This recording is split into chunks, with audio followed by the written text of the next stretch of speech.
Paulit-ulit na lang po kaming nanawagan sa mga agency. Sumasakit na po yung mga lalamunan namin na manawagan po sa inyo. Na sana ipaliwanag nyo pong maigi sa mga deployed worker nyo yung mga mararanasan nila pagdating po doon.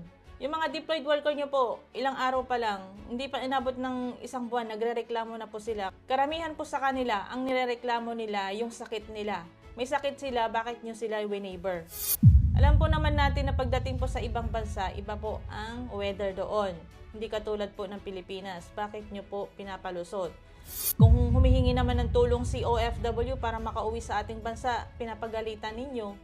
Kung tutuusin naman po kasalanan nyo kung bakit sila nakaalis, bakit nyo inayos yung mga dokumento nila? Kahit alam nyo hindi sila fit to work.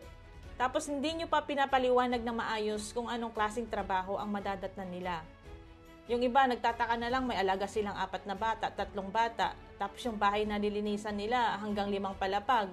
Yung tao na pagsisilbihan nila, 11, 12. Sino pong hindi magkakasakit? Iba pa naman ang ugali ng mga Arabo. Subukan nyo po, yung mga taga-agency sa Pilipinas, subukan nyo pong maging kasambahay sa Saudi Arabia. Iba po ang ugali ng mga Arabo. Mahilig pa yan silang manigaw. At saka may mga ugali silang sinungaling.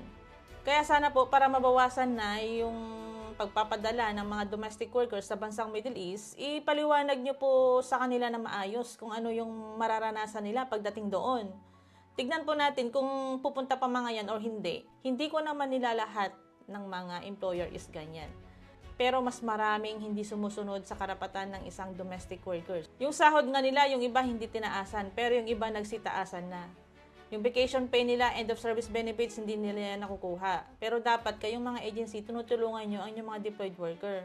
Pero hindi Ang ginagawa nyo kasi, deploy kayo ng deploy para magkapera kayo. Tapos pag nag-refuse to work si OFW, nagagalit kayo, sinasabi ninyo na magbayad ng malaki si OFW para makauwi siya. Kung dyan pa lang sa Pilipinas, pinaliwanag na ninyo ng maayos kung ano yung mararanasan niya pagdating sa employer niya, hindi yan tutuloy kasi matatakot ang mga yan. Kaya sana po para maiwasan or mabawasan na ang pang-aabuso ng ating mga kababayan na domestic workers sa bansang Middle East, ipaliwanag nyo pong maigi. Kung halimbawa na sinaktan sila, ni-rape, hindi maganda yung sitwasyon nila, saan sila pwedeng tumawag? Saan sila pwedeng humingi ng tulong?